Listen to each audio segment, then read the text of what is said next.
Веднъж ми разказваха една история, когато почваш много да работиш, много се занимаваш с... Аз ще го реча така, като с бизнеса, защото все една идея, ти сами си отговорен, ти сами правиш всичките тези неща.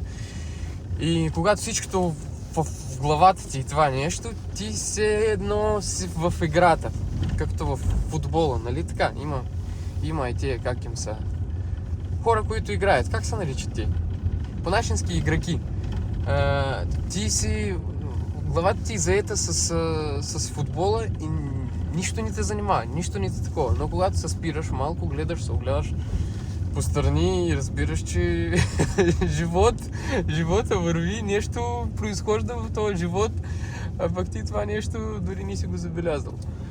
И за какво става въпроса? И тук по същия начин, когато се забиваш в работа, и така като аз се забихме в тая работа, в всичкото и това нещо, на всички да им отделиш внимание, време, преди Коледа всички искат тавани, всички искат да си оправят нещата, разбира се.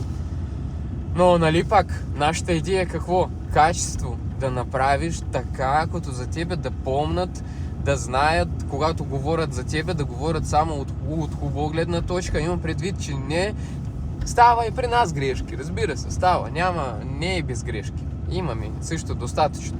Но важно е как ги оправяш, как ти се отнасяш до тия грешки, как ги оправяш, нали така, как ги оправяш и след това как човек си остава. Но, още едно, хората почнаха да злоупотребяват с това нещо. Почнаха да ми извиват ръцете. Майко мило, преди време, ето го, важно е, като вие да останете доволни и така нататък. Гледам хората, искам и това, камнем и това за допълнително заплащане. Вече прави вид, че не е доволен. Ние имаме сделка, човек. Как? Нали, имаме като една сделка, една идея. И така е. Живот.